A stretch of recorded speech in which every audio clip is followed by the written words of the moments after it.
So here goes 10 movies that scarred me in no particular order. Talking about 1988's Slugs. Not the famous novel for which it's based. I'm talking about 1988's Slugs, the movie.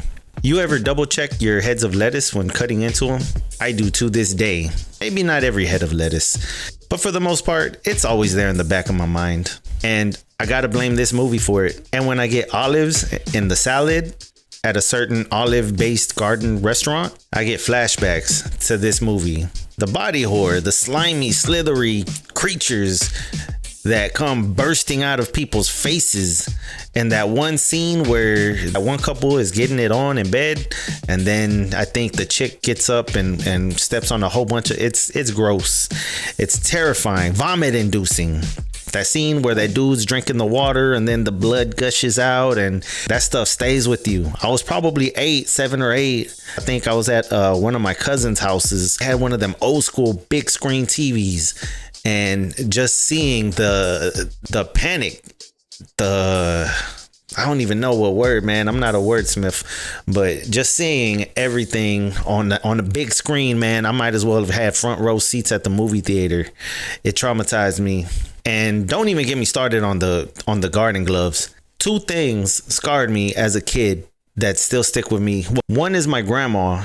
She got bit on the foot by a spider that was hiding inside her slipper. It was pretty nasty, the bite, the carnage it left behind. The carnage, that's what I'm thinking of. The carnage that was on the screen. Second thing is the garden glove scene in Slugs.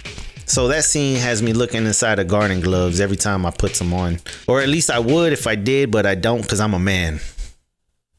I don't wear garden gloves. Coming in at number 9, Amityville 4.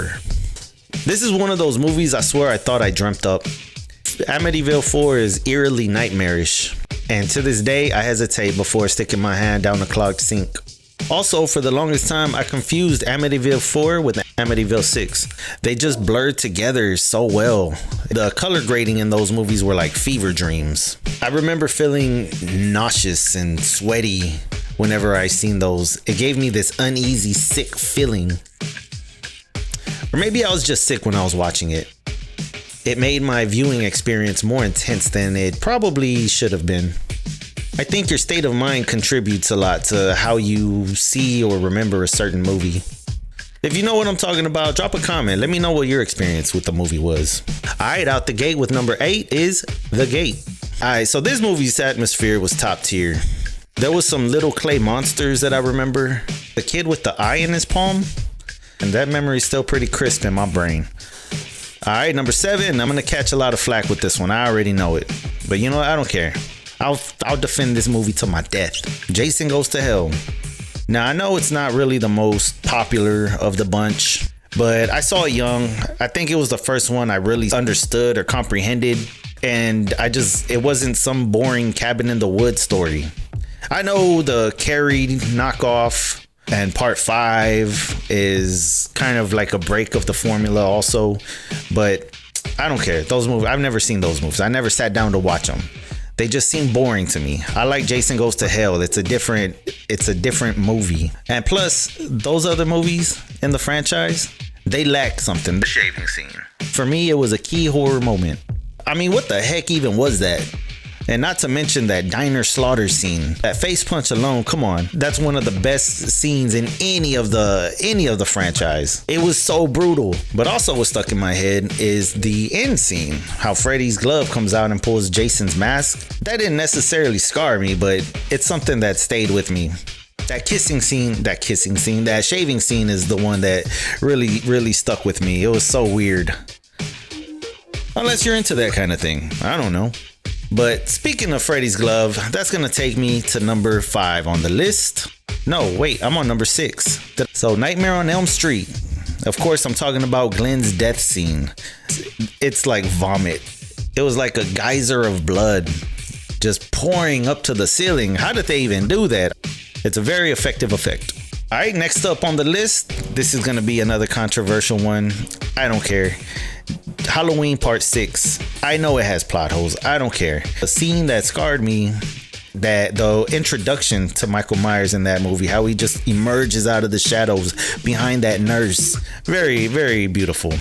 And the next movie that scarred me as a kid, I'm gonna say Demon Knight. I don't care that Jada Pinkett's in it. This was before the hate. The scene in this movie that really stuck with me, that just gave me night. I feel like it's something I see in my nightmares, man. It's really weird, really scary. But it's that crucifixion scene when I think there's, if I remember it right, all those demons on the floor, on the ground, and Jesus or somebody gives the guy pours the blood into the thing. The colors, the dark, the bleakness of it all is just so scary to me. I saw it when I was young, and we also went to a Catholic church when I was young. It was a Spanish-speaking one at that. I didn't speak Spanish. A lot of what they were saying, a lot of those monk-like chants or hymns or gospel, I don't even know what you call them, but they sound scary. That crucifixion scene was like a representation of what hearing those songs in church felt like, if that makes sense.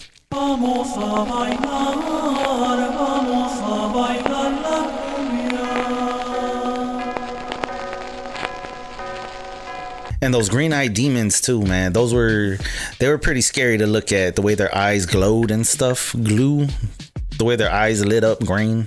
It's pretty solid. They looked like a bunch of mini pumpkin heads.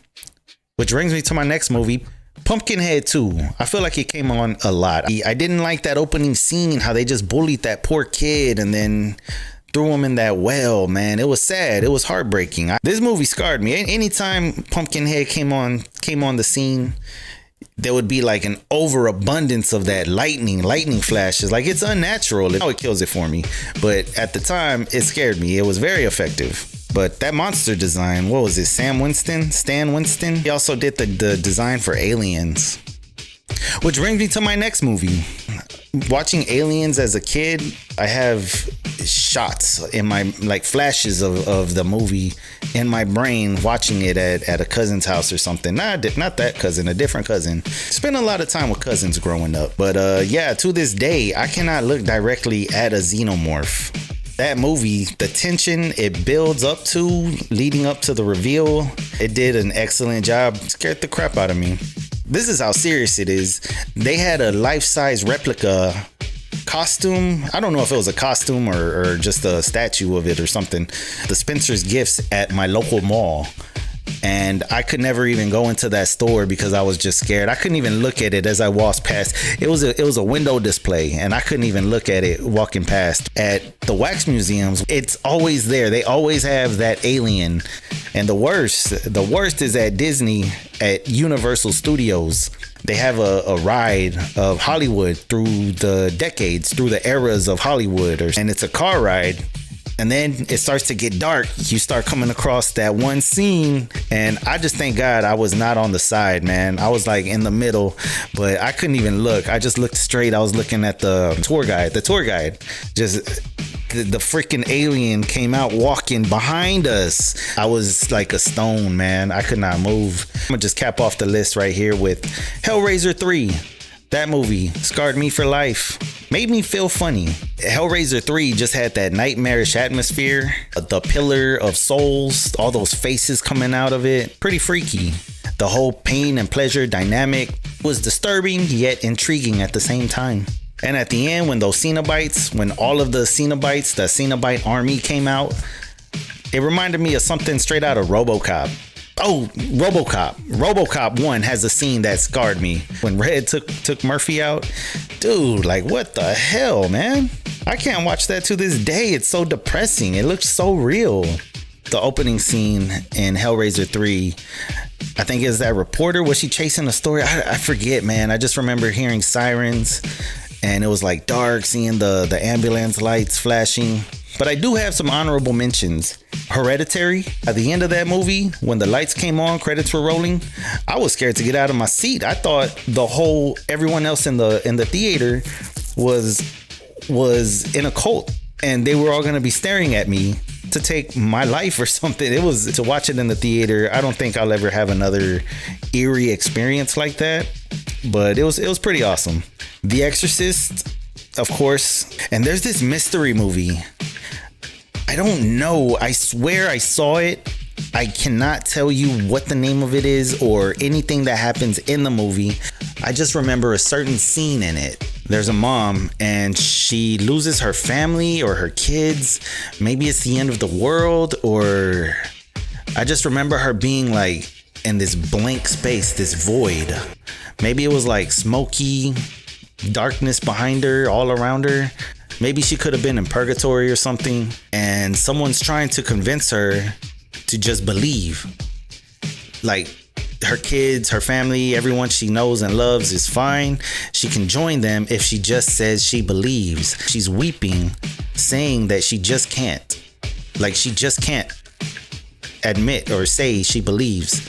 It was weird. I don't know where I saw it. I don't know when I saw it. It's just something that's always kind of haunted me. It was very bleak. I Google that scene, or type in that description, nothing comes up.